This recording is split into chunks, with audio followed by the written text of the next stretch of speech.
पुणे जिल्ह्यातल्या पौडजवळ हेलिकॉप्टर दुर्घटना घडलेली आहे। हेलिकॉप्टर क्रॅश झालेलं होतं। आपण पाहतोत ही दृश्य आहेत ज्यावेळेला हेलिकॉप्टर क्रॅश झालेलं होतं। सगळे 4 प्रवासी या सगळ्या दुर्घटनेमध्ये जखमी झाल्याची माहिती मिळतेय। पौडजवळ हेलिकॉप्टर क्रॅश झाल्याची ही घटना, त्याचा व्हिडिओ देखील आता समोर आलेला आहे।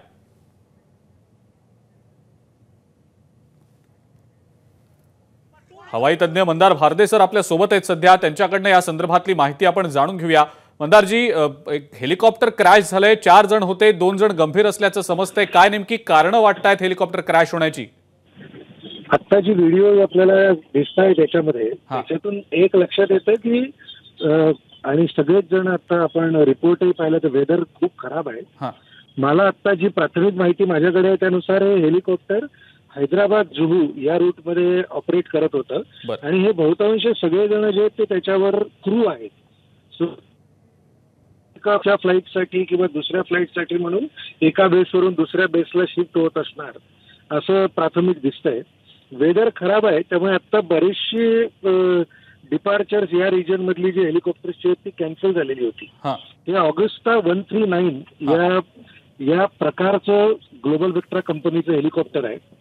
हे जे हेलिकॉप्टर आहे ते प्रामुख्याने समुद्रावर शिफ्ट करायला, म्हणजे जमिनीवरून समुद्रावरच्या ऑइल रिगवर लोकांना शिफ्ट करण्यासाठी म्हणून वापरलं जातं आणि हेच हेलिकॉप्टर व्हीआयपी कॉन्फिगरेशन मध्ये भारतातलं व्हीआयपी वापरतात। त्यामुळे अगदी अत्याधुनिक हेलिकॉप्टर आहे, अतिशय महाग हेलिकॉप्टर आहे आणि याच्यामध्ये खूप सारे सेफ्टी फीचर्स या हेलिकॉप्टर्स मध्ये असतात।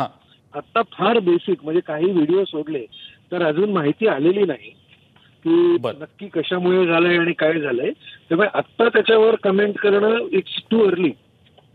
बरं, ठीक आहे मंदारजी, धन्यवाद। आपण ही जी माहिती दिली त्याबद्दल। Aviation expert Mandar Bharde sir होते आपल्या सोबत आणि त्यांनी सांगितलंय, हेलिकॉप्टर विषयीची माहिती देखील त्यांनी दिलेली आहे की हे अत्याधुनिक पद्धतीचं हेलिकॉप्टर आहे आणि याच्यात अनेक सुरक्षिततेच्या दृष्टीने उपाययोजना देखील केलेल्या असतात। खराब हवामान आहे पुणे आणि आजूबाजूच्या परिसरामध्ये, सध्या पावसाचा जोर आहे काही ठिकाणी, त्यामुळे कदाचित हे एक कारण असू शकतं असा अंदाज देखील त्यांनी व्यक्त केलेला आहे। मात्र ही दुर्घटना आणि या दुर्घटनेचा एक व्हिडिओ देखील सध्या जो आपण पाहतो आहोत आपल्या स्क्रीनवर, 4 जण यामध्ये जखमी झाले, दोघांची प्रकृती गंभीर असल्याचं समजतंय। एबीपी माझा, उघडा डोळे बघा नीट।